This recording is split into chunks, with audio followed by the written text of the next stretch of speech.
അർഹമായ ആനുകൂല്യങ്ങൾ ലഭിക്കാത്തതിന്റെ പേരിൽ നിരന്തര തൊഴിലാളി സമരങ്ങൾക്ക് വേദിയായി വയനാട് കൽപ്പറ്റയിലെ എൽസ്റ്റൺ എസ്റ്റേറ്റ്. മുണ്ടക്കി ചൂരമല ദുരന്തബാധിതരുടെ പുനരധിവാസത്തിനായി ഏറ്റെടുത്ത ഈ തേയിലത്തോട്ടത്തിൽ ഇന്ന് അതിവേഗത്തിൽ നിർമ്മാണ പ്രവർത്തികൾ പുരോഗമിക്കുകയാണ്. ഇവിടെ ഉണ്ടായിരുന്നവരുടെ തൊഴിൽ ആനുകൂല്യങ്ങൾ പൂർണ്ണമായും ലഭ്യമാക്കണം എന്നാണ് ഇപ്പോൾ ഉയരുന്ന ആവശ്യം.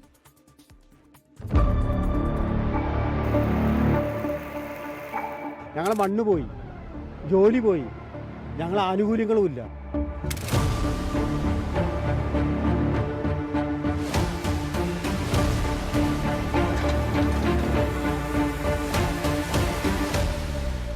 അന്ന് തൊഴിലാളി സമരങ്ങളുടെ വേലിയേറ്റമായിരുന്നു ഈ എസ്റ്റേറ്റിൽ.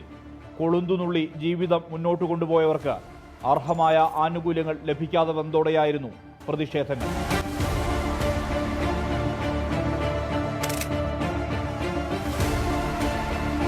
ചൂരൽമല മുണ്ടക്കൈ ദുരന്തവുമായി ബന്ധപ്പെട്ട് ടൗൺഷിപ്പിന് വേണ്ടി ഏറ്റെടുത്ത സ്ഥലം പണ്ട് നൂറുകണക്കിന് തൊഴിലാളികൾ ജോലി ചെയ്ത ഒരു എസ്റ്റേറ്റ് ആയിരുന്നു.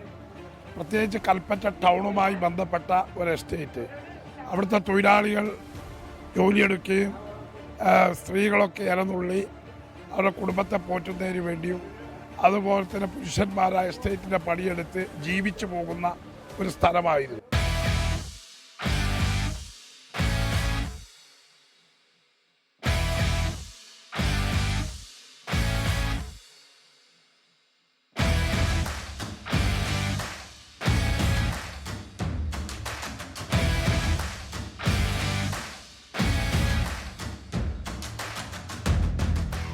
എൽസ്റ്റൺ എസ്റ്റേറ്റിന്റെ മുഖം തന്നെ മാറുകയാണ്.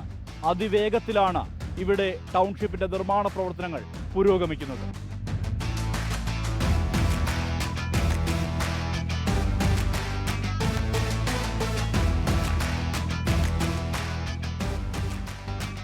നാനൂറിലേറെ വീടുകൾ, ആരോഗ്യ കേന്ദ്രവും അംഗൻവാടിയും പൊതുമാർക്കറ്റും കളിസ്ഥലവും വിശ്രമ കേന്ദ്രവും വരെ ടൗൺഷിപ്പിന്റെ ഭാഗം.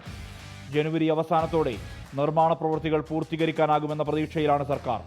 ടൗൺഷിപ്പിനായി ഭൂമി ഏറ്റെടുത്ത ഘട്ടത്തിലും ഇവിടുത്തെ തൊഴിലാളികളെ മറന്നുവെന്ന ആക്ഷേപം ശക്തമായിരുന്നു. വലിയ സമരങ്ങൾ അടുത്തിടെ പോലും നടന്നിട്ടും പൂർണ്ണമായും ആനുകൂല്യങ്ങൾ ലഭ്യമാക്കാനായില്ലെന്ന പരാതിയുമുണ്ട്.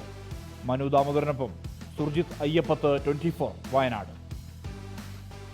ലോകത്തെവിടെയായാലും ഏത് സമയത്തും 24 വാർത്തകളും ഓഗ്മെന്റഡ് റിയാലിറ്റി പാക്കേജുകളും എക്സ്പ്ലെയിനറുകളും വിശദമായി കാണാൻ ഞങ്ങളുടെ യൂട്യൂബ് ചാനൽ നിങ്ങൾക്ക് സബ്സ്ക്രൈബ് ചെയ്യാം.